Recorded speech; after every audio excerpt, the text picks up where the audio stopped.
Hi guys, let's start the chapter now. तो क्या है कि एक्सेप्शन जो टॉपिक चल रहा था, एक्सेप्शन टू या एक्सेप्शन ऑफ सेल थ्योरी, यही था। वायरस के बारे में टॉपिक था, वायरस के बारे में। तो कितना पॉइंट हो गया था? दो। थर्ड पॉइंट में लिखेंगे दे हैव नॉट, क्या क्या नहीं उनके पास क्या नहीं है? न्यूक्लियस। उनके पास सिर्फ और डीएनए ही है, न्यूक्लियस नहीं। न्यूक्लियस में बहुत चीज आ गया, ठीक है। न्यूक्लियस नहीं है, साइटोप्लाज्म नहीं है। अब साइटोप्लाज्म में क्या देख लीजिए, ये अगर डीएनए है आपका क्रोमोसोम, और ये पूरा इसको न्यूक्लियस कवर किए हुए है, अगर हम न्यूक्लियस को हटा दें, सेल नहीं है तो सेल भी हटा देते हैं, तो कुछ ना कुछ इसका सब्सटेंस का, इस ऑर्गेनिज्म का कोई ना कोई स्ट्रक्चर रहा होगा, तो वो इरेगुलर रहा होगा।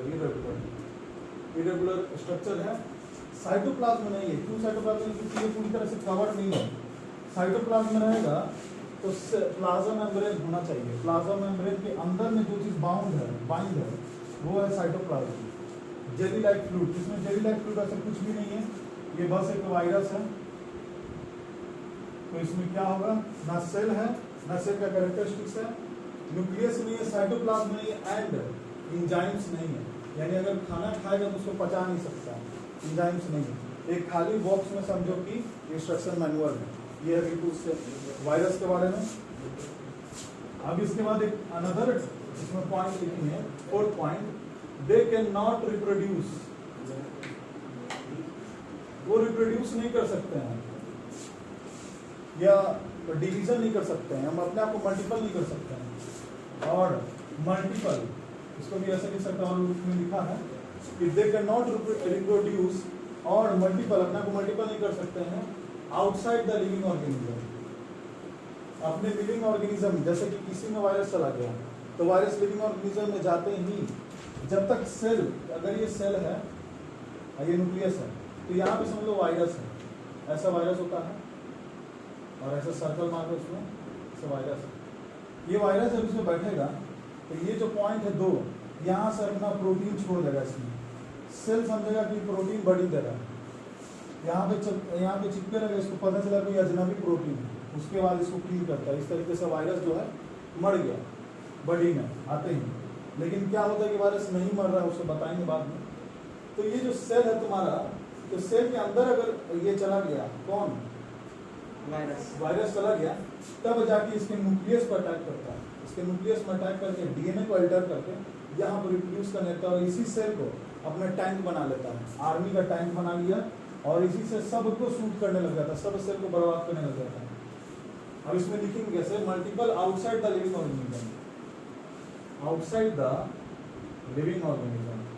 फिर ये टॉपिक कंप्लीट होगा। They cannot reproduce or multiple outside the living organism। लिखिए, इसमें और क्या लिख सकते हैं? हाँ, they cannot, ये क्या नहीं कर सकते? Life, they cannot perform life activities. अब चूंकि इतना खराब है, उसका छवि इतना खराब है, तो ये लाइफ एक्टिविटीज नहीं कर सकता है, किसी से दोस्ती नहीं कर सकता है, किसी घर नहीं जा सकता। कहने का मतलब कि कोई बॉडी में गया, वहां से भी उसको हटा देगा, इसके ऊपर इम्यून सिस्टम अटैक कर देगा, और ये खुद भी नहीं जी सकता है, जिस तरीके से इसका वायरस का काम है। 6 पॉइंट जो है, इसको समझना होगा कि आखिर वायरस के पास ना ही प्लाज्मा मेम्ब्रेन है, ना ही साइटोप्लाज्म है। तो अगर हम यहाँ वायरस रख दें तो ये कैसे यहाँ पर रहे? इसको तो यहाँ से हट जाना चाहिए, या पूरा फैल जाना चाहिए, इसके अंदर का डीएनए सब इधर उधर हो जाए, ना हो। इसलिए nucleus, they are just nucleus with, they are just nucleus with they are just, क्या लिखा था हम लोग? उसका न्यूक्लियो प्रोटीन था। तो दे आर जस्ट, इसको ऐसे लिख सकते हैं हम लोग कि इसमें सिर्फ डीएनए है, तो they are just nucleo particles with protein coat.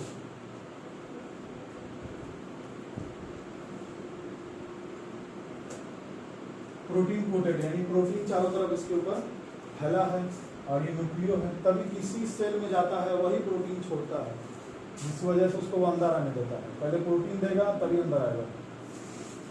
इसको लिखिए, ये टॉपिक कंप्लीट था आज इसका।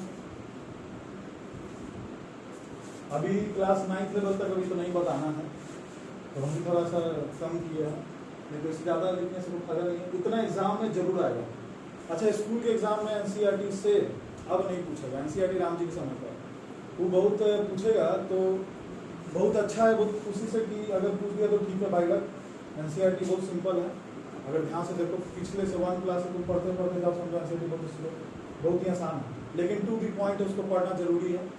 रेफरेंस बुक अगर कोई नहीं पढ़ रहा है तो स्कूल के एग्जाम में उसको दिखेगा कि हाँ ये वायरस वाला टॉपिक उसमें नहीं है एनसीईआरटी में, लेकिन मैम पूछेगी तो 5 to 6 पॉइंट्स याद रहना चाहिए। ये नहीं भी लिखोगे तो ये ऊपर वाले से मैच कर जाता है, लेकिन प्रोटीन कोटेड है, ये लाइन आ जाएगा। 5 भी लिखो 3 भी लिखो मार्क्स मिल जाएगा। तो हमको ये पढ़ना है कि मार्क्स भी आए और पढ़ाई भी हो जाए। लिख लो सब, पूरा कंप्लीट हो गया। उसके बाद सेकंड टॉपिक जो है हमारा इसी में जो सेकंड टॉपिक है वो क्या होगा, रेफरेंस बुक पढ़ के आओ, चैलेंज करो, क्वेश्चन बना के नहीं लाती कोई, क्वेश्चन बना के लाओ, क्वेश्चन को देख के लाओ। जैसे ऐसा नहीं कि बताइए डिफाइन सेल चैप्टर, ऐसा नहीं, या कोई टॉपिक ही जैसे डिफाइन वायरस, इस वायरस में कोई प्रॉब्लम थी, न्यूक्लियो प्रोटीन का मतलब क्या, न्यूक्लियो मतलब क्या, उस टाइप का क्वेश्चन उठा के लाना है, क्लास में डिस्कस करने के लिए। तो एक दिन के बाद फिर 24 घंटा के बाद देखना पड़ेगा। सेकंड में बताइए क्या टॉपिक होगा जो आपको लग रहा है कि एक्सेप्शन है।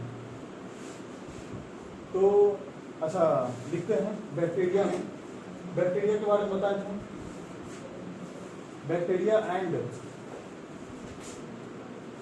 साइनोबैक्टीरिया। हम बैक्टीरिया और साइनोबैक्टीरिया को अलग कर रहे हैं, थोड़ा ध्यान समझना। बैक्टीरिया जो तुमको इधर उधर दिखता है, कुछ बैक्टीरिया हार्मफुल नहीं होता है और कुछ बैक्टीरिया बहुत ही ज़्यादा हार्मफुल होता है, मीडियम में कोई नहीं आ रहा है। तो बैक्टीरिया जो प्रेजेंट है जहाँ तहाँ तुम्हारा पूरा एक्सटर्नल एनवायरनमेंट में, साइनोबैक्टीरिया क्या है, इसको बोलते हैं ब्लू ग्रीन एल्गी, यानी एल्गी मीन्स काई,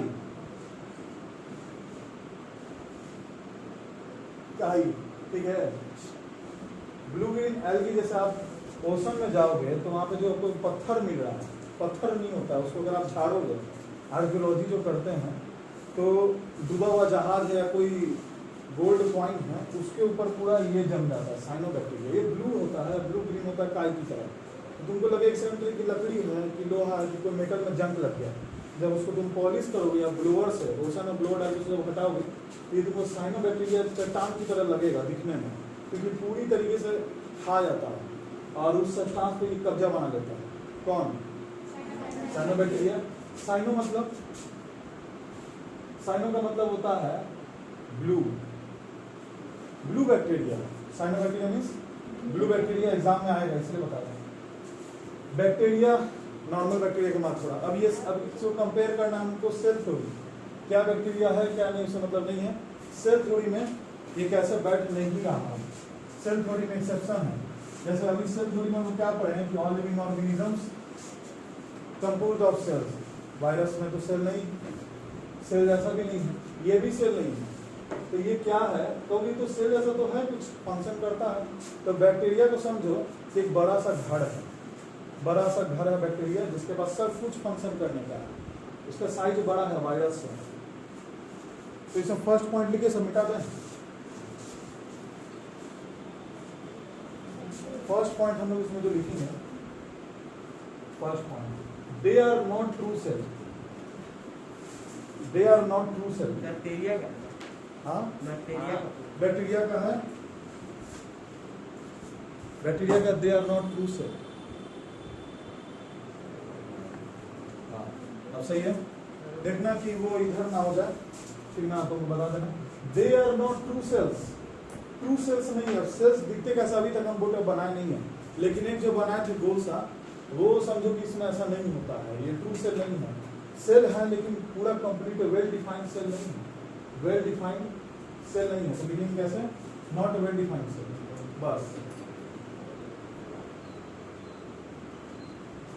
स्कूल के एग्जाम में, एसएसटी में या कोई भी सब्जेक्ट में आपको कोई भी टॉपिक का पॉइंट आता है तो आप पॉइंट वाइज लिखा कीजिए, ऐसे पैराग्राफ नहीं, स्किप कर देता है कोई भी जो चेकर होता है, वो स्किप कर देता है कि क्या लाइन लिख रहा है। ग्रामर गलती हो तो पूरा लाइन को स्किप कर देगा। फर्स्ट का लाइन उसको सही लगा, नीचे का लाइन में अगर आप गलत किए हो फिर नीचे का लाइन सही किए तो बीच का लाइन सही छोड़ देता है, बच्चा को इसलिए नंबर कम आता है। आपको पॉइंट वाइज लिखना है, तो वो एक पॉइंट देखेगा टिक, फिर नेक्स्ट पॉइंट बेकार है, कुछ भी अपने से लिख दिया। कल्पना चावला पे आया तो कल्पना चावला एक लड़की थी, तो क्या ये क्या है, कल्पना चावला का नाम कल्पना चावला है, तो इस टाइप से वो चेक कर रहा है कि किसको मार्क्स देना है। They are not true cells, not well defined cells. Bacteria के बारे में है। नेक्स्ट पॉइंट क्या है बैक्टीरिया के बारे में, कि अगर ये सही सेल नहीं तो उसके पास क्या है क्या नहीं है, तो लिखेंगे ठीक है। इसमें अभी तो यही पॉइंट है, लेकिन इसमें क्या होना चाहिए और कि इसमें सेल वॉल है, बैक्टीरिया पंखी में सेल वॉल है, और इसमें क्या लिख सकते हैं हम लोग, they are not true sales.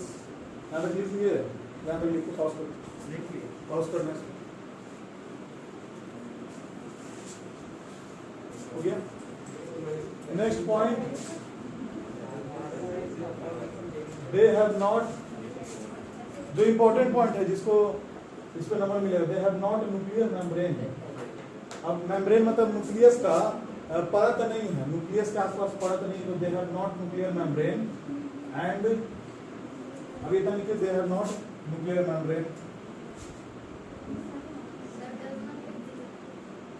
They does not, they have not मतलब नहीं, उसके पास न्यूक्लियर मेम्ब्रेन ही नहीं है।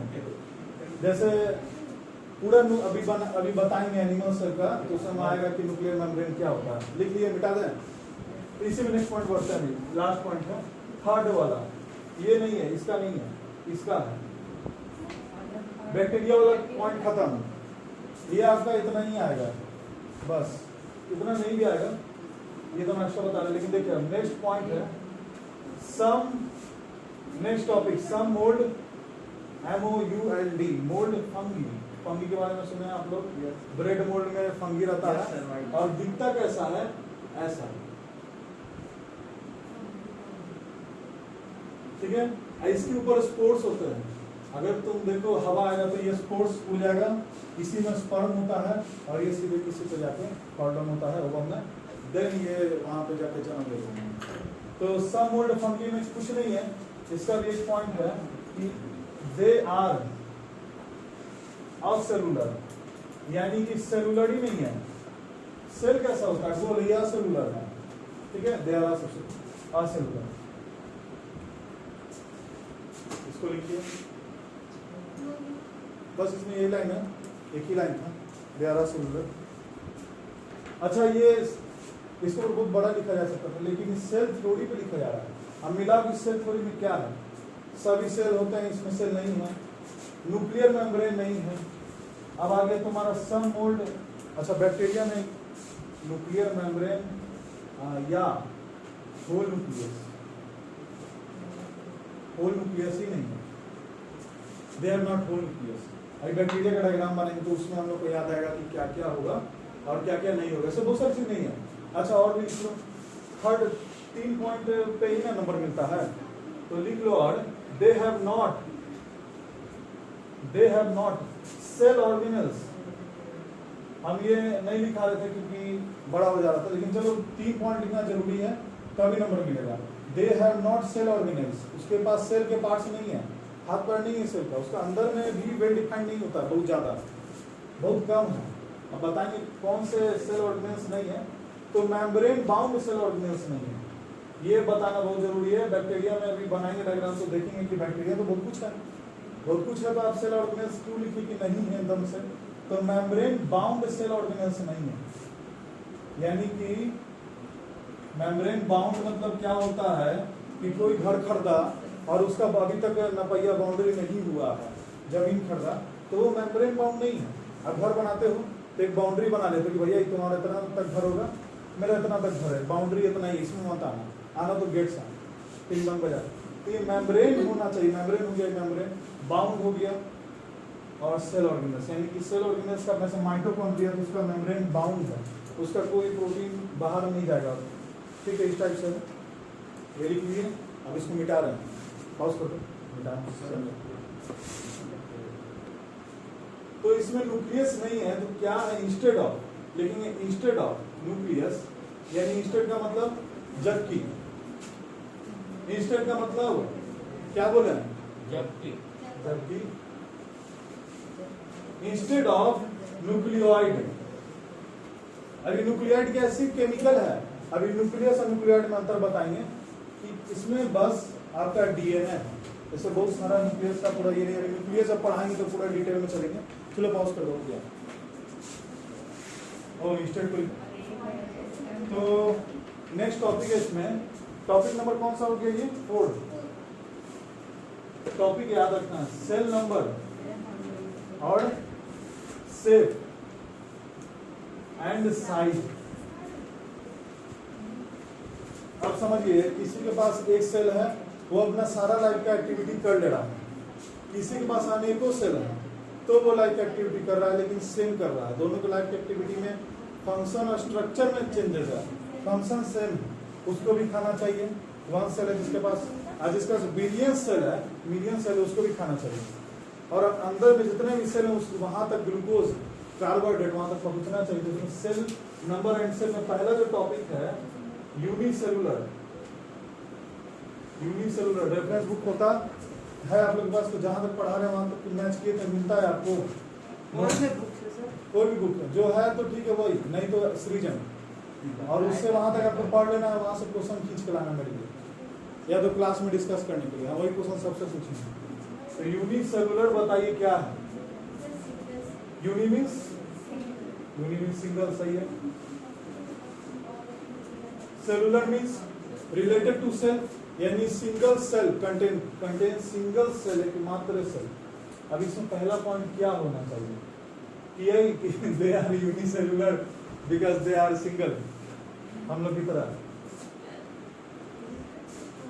नहीं, ऐसा नहीं है। यूनिसेलुलर में पहला जो होगा, अच्छा यूनिसेलुलर मल्टीसेलुलर का टेबल बना दें, जैसे ठीक है, हाँ ऐसे ही कर देना बस। Multicellular, multi means many, multi means many, unicellular multicellular. Pause करना, ऑन कर दो। ओके, तो यूनिसेलुलर मल्टीसेलुलर जो है उसमें एक एनसीईआरटी का पेज नंबर खोलिएगा, तो काफी अच्छा सा टेबल बना हुआ है। ओ प्रोकैरियोटिक, यूकैरियोटिक, प्रोकैरियोटिक यूकैरियोटिक है। हाँ चलिए तो लिखा देते इसी में भी, और नहीं दिया इसमें, एनसीईआरटी में एक दो लाइन इसमें लिखिएगा, मेडअप ऑफ, पहला point made up of single cell, इसमें बताते जाइए, made up of many cell, many cells या मल्टी सेल्स, ये तो पॉइंट मालूम था। सेकंड जो पॉइंट है लिखेंगे, वन सेल परफॉर्म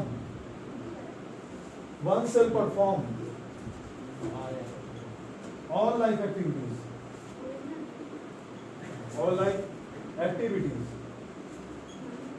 एक ही सेल क्या परफॉर्म कर रहा है, ऑल लाइफ एक्टिविटीज, कौन है। नाउ इसमें क्या है, मल्टी सेल्स या many cells, multi cells perform, या ऐसे भी नहीं लिखेंगे और अच्छा से लिख सकते हैं कि मल्टी सेल्स, या लिखेंगे ईच सेल्स, या सेल्स, हाँ cells are divided by its labour, यानी जो काम कर रहा है, इट्स लेबर ऑफ फंक्शन, ये लिखना बहुत जरूरी है। क्या इसका मतलब कि cells are divided by its labour of function, function के लेबर से ये डिवाइडेड है, जो इनका काम मजदूरी है। यूनिसेलुलर हो गया, और एग्जांपल है इसके बाद इसका ज्यादा कुछ नहीं है इसमें। एग्जांपल इसका क्या लिखेंगे? अमीबा। हाँ, इसका एग्जांपल ही आपको याद रखना है। इसमें क्या है? Humans, animals and plants. ठीक है। Example amoeba yeast, amoeba, yeast, paramecium. Paramecium तो आपको ये ड्रेनेज में मिल जाएगा, गंदे पानी में पारामीशियम नाम दिखता है। पारामीशियम। Next euglena. यूग्लेना। एक और है बड़ा खतरनाक, क्लैमिडोमोनस। इसका स्पेलिंग याद रहना चाहिए, क्लैमिडोमोनस। कितना है कुल मिला के? लिखवा है 5 तो ये पांचों याद रहना चाहिए। क्लैमिडोमोनस। विषय का नोट्स याद रहना चाहिए। आप किताब पढ़ो, फिर से पढ़ो, फिर से पढ़ो, कैप्चर नहीं कर पाएगा माइंड जो है। अगर हम यहाँ पे नंबर लिख दें तो देखिए, ठीक है, एग्जैक्टली याद नहीं होगा। अब बताइए कोई पूरा। 41। अच्छा, आज तुम को याद हो जाएगा। दूसरा एग्जाम्पल लेना पड़ेगा, बड़ा लेना पड़ेगा। तो ऐसा है कि हम लोग को नहीं आता था, हम लोग ध्यान पे क्यों रहता था? हाँ, क्या बोले? चलो ये हो गया, हम इसको मिटाएंगे। अच्छा लिख लो, पॉज कर दो इसको बाबू। ओके, तो पहला क्वेश्चन जो है लिखेंगे कि आप सेल के बारे में तो समझ गए, माइंड में आया, थोड़ा दिमाग खर्च करेंगे यहाँ पे। स्मॉलेस्ट सेल होल वर्ल्ड अब तक पाया गया है। अभी तक जो भी हम लोग जान पाए हैं वो 5% है ओशन का, बाकी सब नहीं जानते हैं। तो यहाँ पे लिखेंगे name the smallest cell. Smallest cell बस कौन है? Name the smallest cell. Answer name the smallest cell in whole world. बताइए, तो लिखा हुआ है रेफरेंस आरबीसी। नेक्स्ट कोई दूसरा? पीपीएलओ। ठीक है, पीपीएलओ का मतलब क्लोरोनिमोनिया लाइक ऑर्गेनिज्म। बुक में नहीं दिया है, दिया ना, मेरे बुक में नहीं दिया है। हिस्ट्री क्लास में दिया है। ओ, बताइए और कोई नहीं? कहीं सर्च भी करना नहीं ना? जल्दी बताओ, 1 मिनट दिए जल्दी। टाइम से तो बहुत कुछ है। Name the smallest cell. Second question, name the largest cell. यही सब बस कर रहा है अभी। हाँ, सिलेबस अगर रिपीट होता है तभी दिमाग को लगता है कि हाँ बस इतना है, ये तो चलते जा रहे हो, चलते जा रहे हो। Name the largest cell. Name the longest cell.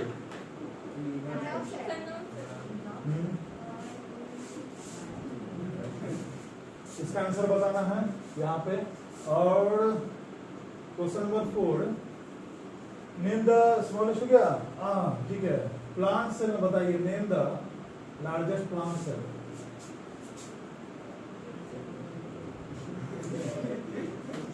Largest single cell plant cell बताइए।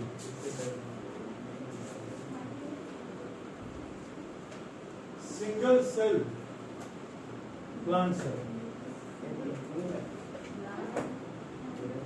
Plant cell. Question number 5, name the, उससे भी बड़ा लार्जेस्ट। ठीक है, ये फाइबर सेल के बारे में है। Name the largest fibre cell. Fibre cell क्या होता है? आप रस्सी देख रहे हो, रस्सी बनता है, इधर देखिए रस्सी बनता है, ठीक है। घर पे जाके रेफरेंस बुक को पढ़िए, 3 घंटा का टाइमर लगाइए, प्लीज उसे ही पढ़ाइए। देखिए थोड़ा दिक्कत होगा, लेकिन ऐसा ही तरीका है। अभी भारत में पढ़ा सबसे खतरनाक है। नेम द, क्या था यहाँ पे? लॉन्गेस्ट। अभी क्या है कि नीट करना है कि जेमेंस करना है, सोचते सोचते आदमी लैपटॉप में चलाता है और फिर वहां से निकल भी जाता है, उसको पता नहीं चलता है। नीट इतना है कि ठेला जाता है। आपको उसी समय सोच लेना, अभी से 9th क्लास में, 9th क्लास में सोच लिए थे कि वो फिजिक्स केमिस्ट्री मैथ लेना, तो हम 3 घंटा करके ऐसे करके पढ़ाई करें। ये तरीका है, आपको ऐसे करना होगा या तो जो भी करो। जैसे मोबाइल पर अगर आप 3 घंटा बिता जेई मेंस का सर एक ही अटेम्प्ट होता है। जेई मेंस का तो बहुत अटेम्प्ट कर दिया, 4 अटेम्प्ट कर दिया, वो 6 अटेम्प्ट कर देगा एक साल में, लेकिन जो नहीं पढ़ा है वो बस बार बार बैठ के आएगा, एसी में हवा लिया और फिर आ गया, और उसको हर बार नया सवाल मिलेगा, लेकिन होता है सेम कॉन्सेप्ट सेम है, इसी में ऐसे सर बताएंगे। देखना, नेम द स्मॉलेस्ट सेल क्या है, कोई बता रहा था एम से माइकोप्लाज्मा, हाँ माइक्रो माइकोप्लाज्मा स्मॉलेस्ट है माइको, ठीक है। माइकोप्लाज्मा कितना है इसका, 1 माइक्रोन से 0.1 माइक्रोन ना, 0.1 माइक्रोन से 0.15 माइक्रोन, आपको कितना तुम सटीक कैसे आ गया। इलेक्ट्रॉन माइक्रोस्कोप के बारे में बताएगा। इलेक्ट्रॉन माइक्रोस्कोप में क्या है कि इलेक्ट्रोमैग्नेट होता है, मान लो इलेक्ट्रोमैग्नेट है, ठीक है, तो ये जो इलेक्ट्रॉन छोड़ रहा है, तो यहाँ पे एक तरह का लगा रहता है क्या, स्क्रीन, जिसको बोलते हैं फ्लोरोसेंट स्क्रीन। अब तुम समझोगे क्लोरोफ्लोरोकार्बन CFN, तुम्हारा टीवी है वो फ्लोरोसेंट है, LCD से, तो उसमें फ्लोरोसेंट स्क्रीन रहता है। तुम्हारा टीवी चलता कैसे, पीछे जितना भी इलेक्ट्रॉन है ना, जैसे तुम इलेक्ट्रिसिटी देते हो इलेक्ट्रॉन्स आगे स्क्रीन पे फेंकता है, जैसे इलेक्ट्रॉन्स यहाँ पे आ गया, यहाँ पे इलेक्ट्रॉन्स आने की वजह से एक तरह का फिर वापस आता है, तो पैटर्न जो बना वहाँ पे स्क्रीन पे उस समय फ्लोरोसेंट स्क्रीन पे, देन वो पिक्चर बनता है। ठीक है, क्लियर। ये क्यों समझाएंगे कि उस टॉपिक में दिया होगा, पूछना नहीं था। इलेक्ट्रॉन माइक्रोस्कोप पढ़े होंगे, उसमें दिया इतना लाइन लिखा हुआ बताया है। तो 0.15 डायमीटर है, रेडियस कौन निकालेगा कि सेंटर कौन है, सीधे डायमीटर बता दिया, ऐसे करके डायमीटर बता दिया, 0.1 से 0.15 and this is the our microplasma. ठीक है, next, name the largest cell, ostrich egg. अच्छा, एग जो है वो पूरा अपने आप में सेल है, सेल वॉल, जो व्हाइट वाला जो है, देखो कैसे समझा सकते हैं, ये जो यॉक है आपका येलो वाला, वो न्यूक्लियस है, ये आपका क्या है, साइटोप्लाज्म। देन उसके परत में आप देखोगे, अब तो बॉयल हो जाता है तब आप देखो, देन उसके जो परत में सॉफ्ट होता है प्लाज्मा मेम्ब्रेन, जिसका पूरा चिकना पदार्थ होता है, पूरा जो उसका चिकनापन होता है, जब ऑमलेट बनता है चिकना चिकना होता है, उसका वो क्या हो गया, प्लाज्मा मेम्ब्रेन। फिर देन आपका आता है सेल वॉल, जो हार्डेस्ट पार्ट है उसका, इसको आप छिलका कहते हो, वो उसका, उसमें जिसमें कैल्शियम भरा होता है, वो आपका क्या है, cell wall. Name the largest cell oxygen, कितना है इसका डायमेंशन, 170 गुने 135 मिलीमीटर, ये इसका डायमेंशन है। आप एक अंडा का कैसे बता सकते हो एरिया, नहीं बता सकते हो, बीच में सेंटर पर खोजोगे, तो सेंटर हम ज्योमेट्री से खोजेंगे, खचाक खचाक आ रहा है, उसके बाद ये क्रॉस होगा, और देन यहाँ क्रॉस होगा, किए सब एक क्लास में, और फिर यहाँ होगा। अभी तो लॉकडाउन में था क्लास में, तो घड़ी में होगा, ऐसा हुआ है चैप्टर। सेंटर तुम ढूंढ लिए, राइट, एक का सेंटर ढूंढ लिए, यहाँ रख के ऐसे, यहाँ रख के ऐसे, सिंपल, यहाँ रखो, यहाँ पे कोई कंपास यहाँ रख दो, यहाँ रख दो, कटेगा एकदम एग्जैक्ट आएगा ना, perpendicular.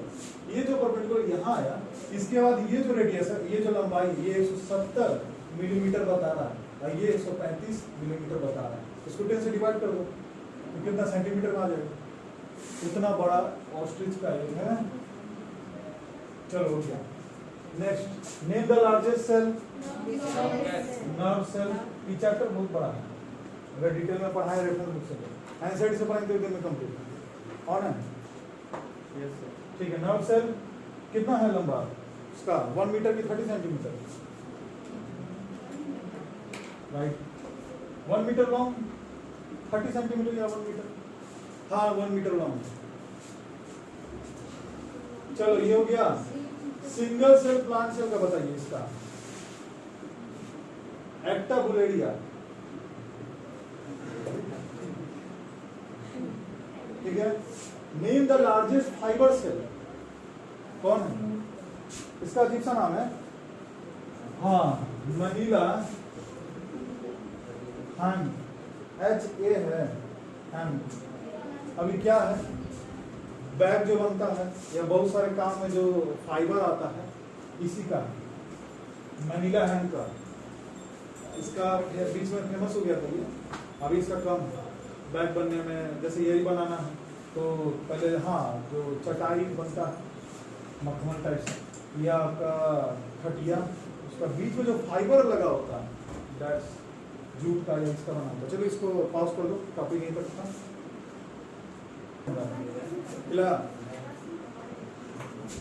Structural organisation of cell, हाँ ठीक है सही है। Structural fifth point, fifth topic structural organisation of cell, cells या जो भी। स्ट्रक्चरल ऑर्गेनाइजेशन का मतलब क्या हुआ? सेल का, सेल का स्ट्रक्चर कैसा है? माइक्रोस्कोप में आप देखोगे आपको कैसा स्ट्रक्चरल इसका दिखेगा ऑर्गेनाइजेशन, किस तरीके से ऑर्गेनाइज्ड है सब एक साथ। तो यहाँ पे दो चीजें हैं, पहला है एनिमल सेल, एनिमल सेल, दूसरा है आपका प्लांट सेल। ये दो चीजें हैं। अब दोनों के नाम में बहुत सारा आएगा आपको, सेम सेम सेम पड़ेगा। फर्स्ट में एनिमल सेल में देखेंगे कि अगर हम एक एनिमल सेल बना रहे हैं तो ये क्या है?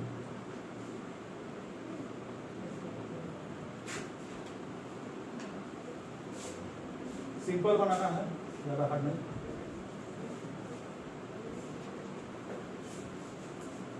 प्लांट सेल को देखेंगे तो प्लांट सेल रिजिड स्ट्रक्चर होता है। प्लांट सेल क्या बोले हम, बोलिए, रिजिड स्ट्रक्चर होता है, ठीक है।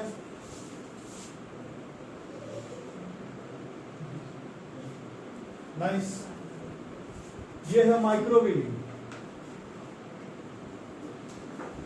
अब माइक्रो मीन्स और विली मीन्स बायोलॉजी में कुछ नहीं है, बस आपको नाम जानना है। नाम क्या है? कोई भी फोर्स बोला तो फोर्स का मतलब क्या? फोर्स है।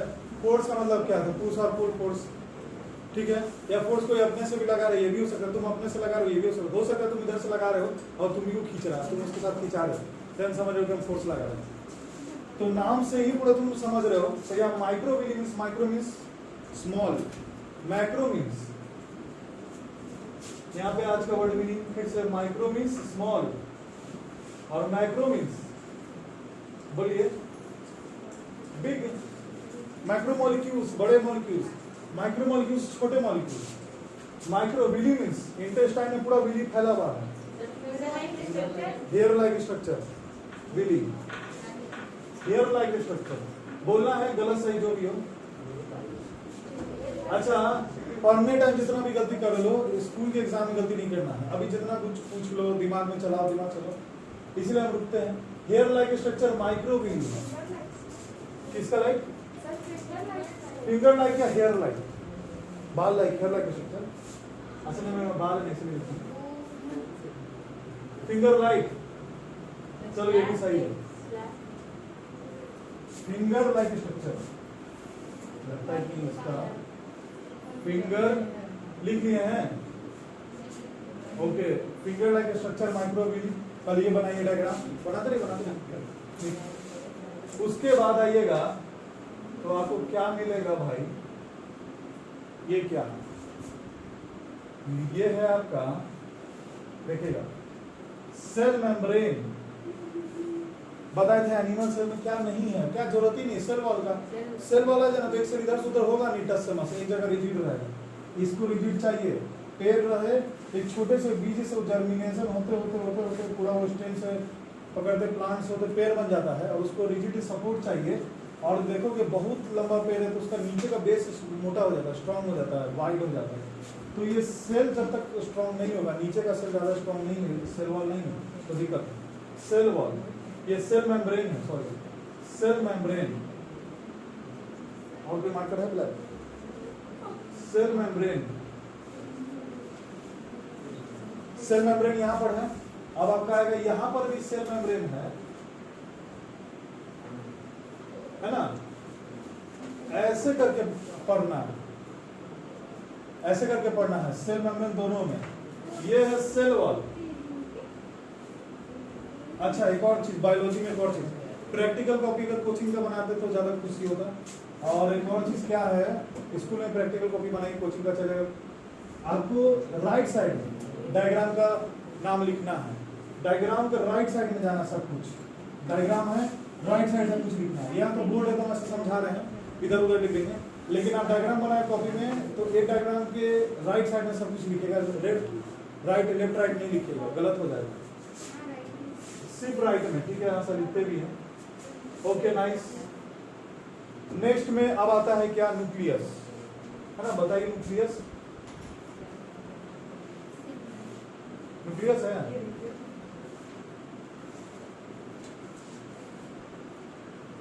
ये समझ लो कि न्यूक्लियस है,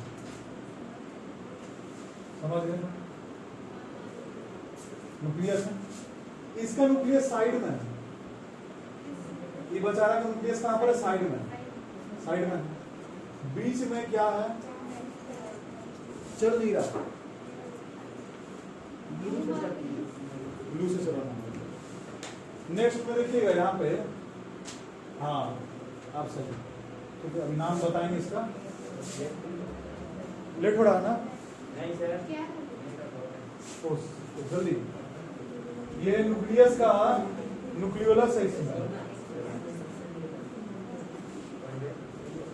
ठीक है।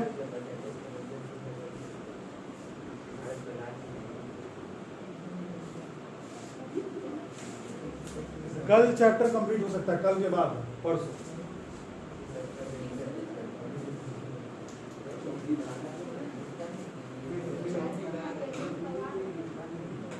कीप क्वाइट, यहाँ ध्यान दीजिए, कंप्लीट कीजिए इसको।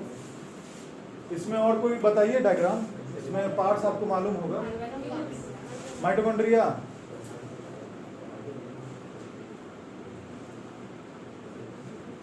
ठीक है, एंडोप्लाज्म, हाँ, तो ये रहा आपका एस है, प्लास्टिक्स, राइट। प्लास्टिक्स किसमें होगा, प्लांट में होगा। अगर ये बोर्ड पे ना बता के बताया जाए तो आपको हार्ड लगता रहेगा और दिमाग में रहेगा, इसका डायग्राम कभी याद ही नहीं होगा, ऐसा रहता है दिमाग, ठीक है, माइंड में से। अब ये है आपका इधर स्मूथ एंडोप्लाज्मिक रेटिकुलम, ये है रफ एंडोप्लाज्मिक रेटिकुलम। ये डॉट डॉट क्या है, राइबोसोम। पढ़ाई में आपको सब कुछ मुंह जुबानी चाहिए, मुंह में आना चाहिए, तब होगा। नेक्स्ट और बताइए, लाइसोसोम, लाइसोसोम से सही है, बोल सा रहेगा, यहाँ डाइजेस्टिव एंजाइम्स रहेगा फटाफट। और गोल्गी अपैरेटस कहीं भी बना दो, यहाँ बनाते हैं, ठीक है। नहीं, यहाँ पे सेंट्रियोल, सेंट्रियोल, गोल्गी अपैरेटस यहाँ साइड में बना देते हैं, ऐसे ही छोटा सा है, चलेगा। नेक्स्ट साइटोप्लाज्म, साइटोप्लाज्म तो है, हाँ साइटोप्लाज्म, ये साइटोप्लाज्म, और अंदर में भी इसका भी साइटोप्लाज्म। इसके न्यूक्लियस के चारों तरफ क्या होगा,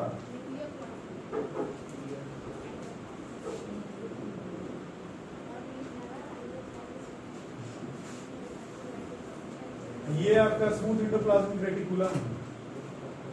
लाइसोसोम्स यहाँ भी है, नहीं लाइसोसोम्स को लाइसोसोम्स के सामने बनाएंगे। ये जो लाइसोसोम्स है, कंप्लीट हो गया, लेट हो रहा है, लेट हो रहा है बोलिएगा, हम स्टॉप कर देंगे, हम वहां पे छोड़ रहे हैं।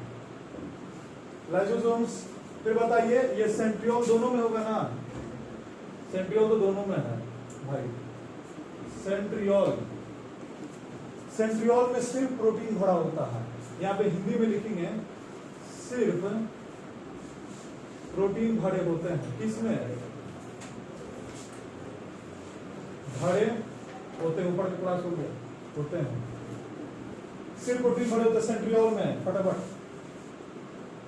यहाँ पे ऐसे करके है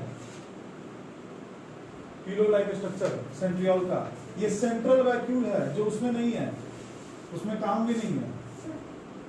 उसमें सेंट्रल वैक्यूल में फैट्स एनर्जी से भरा होता है खाने का, इसको काम नहीं है, इसको खाना मिल रहा है, इसको खाना नहीं मिल सकता है। देखो ऐसे प्लांट्स को हर बार सनलाइट और वाटर या कभी नसीब नहीं होता है, तो ये सारे एनर्जी में इकट्ठा कर देता है, फूड मटेरियल्स इकट्ठा करता है, फूड मटेरियल्स।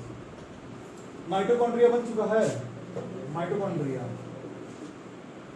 नहीं बनाना है तो वो खुद लिख सकते हैं, माइटोकॉन्ड्रिया। ठीक है, और कुछ न्यूक्लियस के बारे में यहाँ पे आया आपका क्रोमैटिन मटेरियल। अच्छा उस साइड से लाते हैं। क्रोमैटिन मटेरियल में क्रोमोसोम्स और डीएनए है। क्रोमैटिन मटेरियल, ठीक है, ये जो धागा लगे स्ट्रक्चर। न्यूक्लियोलस जगह नहीं है, यहाँ पे लिखना पड़ेगा। न्यूक्लियोलस में ही DNA plus RNA plus genes. कौन बोला? Very good. Genes, what is genes, वो आएगा टॉपिक इसके बाद है। ठीक है, न्यूक्लियोलस इसमें भी आ गया। न्यूक्लियर पोर, छेद, पोर मतलब छेद। यहाँ पे न्यूक्लियर पोर है, क्यों है बताइए जल्दी। न्यूक्लियर पोर क्यों है बताइए जल्दी, कि इसमें इंसर्ट हो सके, इंसर्ट हो सके। क्लियर, ये न्यूक्लियर पोर हो गया। ये राइबोसोम हो गया, और उसका